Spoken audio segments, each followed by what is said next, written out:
Jangan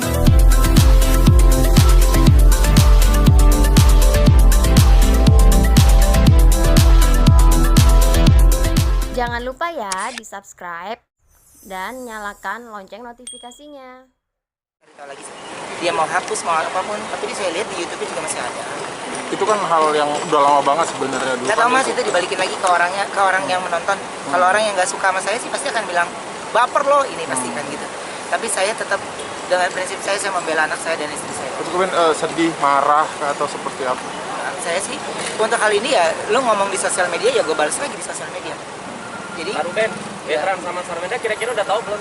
Sarwenda aja yang tahu. Nggak tahu kalau Betran dia juga megang IG. Nggak tahu kalau dia hari ini dia buka-buka yang lain ya, saya juga nggak ngerti. Kok awalnya tahu dari mana lo? Dari fansnya Bertrand.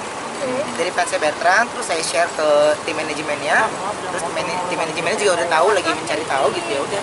Saya mah nggak usah pakai mikir lagi. Dan akhirnya saya report ke angkelnya. Kan secara manajemennya Bertrand, MOP manajemen itu kan undernya Uncle Jordi. Saya ini selaku hanya orang tuanya saja yang membawa Bertrand untuk dipegang sama MOP manajemen.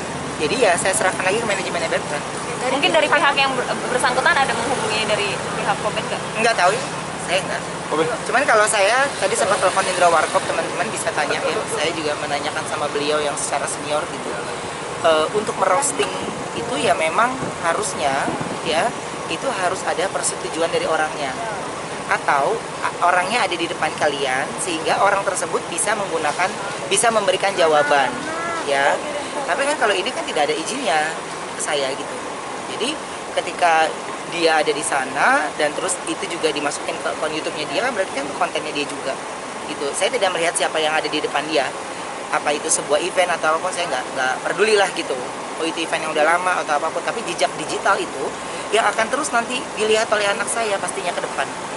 Lagi-lagi kok luka hati disiratkan oleh orang lain gitu. Ya. Mungkin gimana nih kok caranya nanti jika Onyo? Saya udah sampai nggak bisa ngomong, teman-teman saya aja sampai nggak bisa ngomong, udah nggak bisa ngomong. Saya udah nggak bisa ngomong dalam hal ini. Jadi saya menggunakan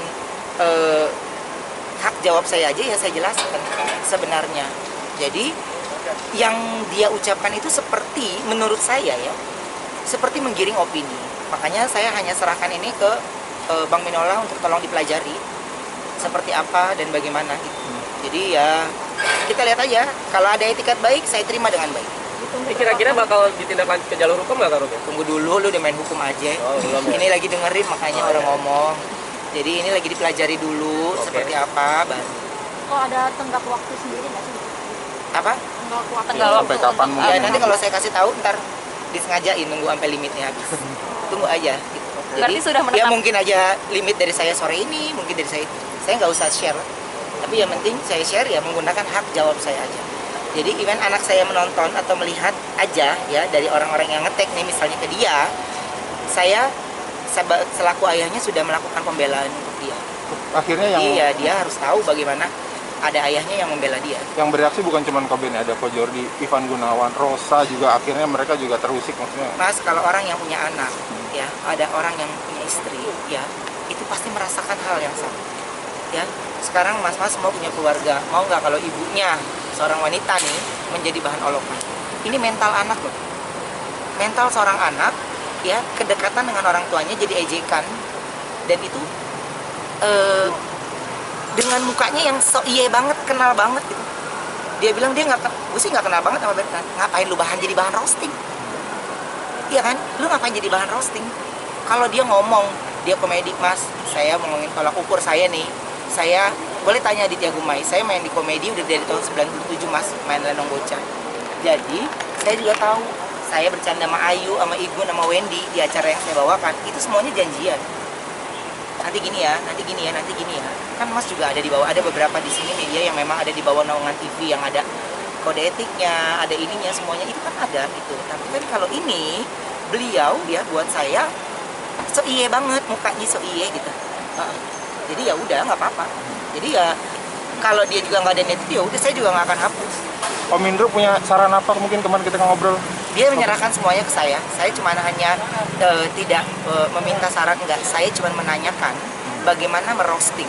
Itu itu secara kode etik. Saya nih di TV, ada bintang tamunya yang mau ngerosting, pasti tim kreatif tuh nanya dulu, Kak, nanti mau di roasting ya, bahannya ini ya, gitu. Yang ini jangan ya, yang ini jangan ya, gitu loh. Kan sebenarnya bisa yang kayak gitu. Bukannya nggak mau, saya juga mau kok. Tapi ya lu janjian lah, jangan ini, gitu. Jadi ya susah juga gitu naikin. Saya ngobrol, jadi makanya saya tidak jawabin teman-teman saya, memberikan support tuh. Jadi saya bukannya membuat saya menjadi itu, enggak, tapi saya cuman minta hati nurani dia. Kalau dia sudah menikah, ya bayangkan kalau wanita yang diajak itu adalah ibunya, mau atau tidak. Ini dari sisi wanita, tapi dari sisi anak, kalau dia punya anak, mau atau tidak. Jika anak lu memeluk lu suatu saat nanti, anak lu mencium lu suatu saat nanti, tapi menjadi bahan ejekan orang lain, dan menurut saya tidak pantas. Ada rencana untuk diskusi langsung kepada pihak KPAI mungkin kok? Itu udah diserahkan sama Uncle, jadi saya serahkan semua ke Uncle gitu, karena ya beliau tahu semuanya, jadi ya biarkan tim manajemennya Bertrand juga yang bekerja. Jangan lupa ya di subscribe dan nyalakan lonceng notifikasinya.